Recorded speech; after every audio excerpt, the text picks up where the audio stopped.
એ પાંડવની પ્રતિજ્ઞા પાડી અને પૂર્યા દ્રૌપદીના એ નરસૈયાની ઊંડી સ્વીકારજો.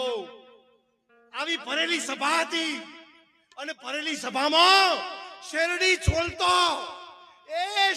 છોલતો ઓગળી કપાણી, પણ પ્રેમ એ આત્માનો વિષય છે.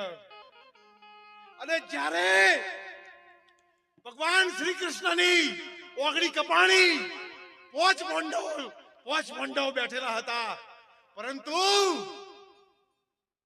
દ્રૌપદીએ 1.25 લાખ રૂપિયાની સાડી ફાડી અને ભગવાન કૃષ્ણની સાડી એક ચિત્રું બાંધ્યું ને બાર ન રાખા મોરારી એ વ્યાજ સહિત વધારી આપ ગિરધારી. થોડું ચંદન કુબજાનું લીધું, એને રૂપ અનેરું લીધું. પ્રેમને વશ થયા વાલો મારો રાજી. શું કરે પંડિત ને એ દુર્યોધન ઘેર દ્વારિકાનો નાથ પધાર્યા. 56 ભોગ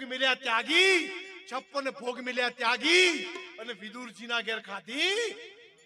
અને એ જ દ્રૌપદી નક્કી કર્યું હતું કે દ્રૌપદી તે એક ચિત્રું ફાડીને મને બાંધ્યું છે, પણ સમય આયે એક તારના જો 999 તાર ન પૂરું ને તો હું પરિબ્રહ્મ નારાયણ પરમાત્મા ના કહેવાઉં.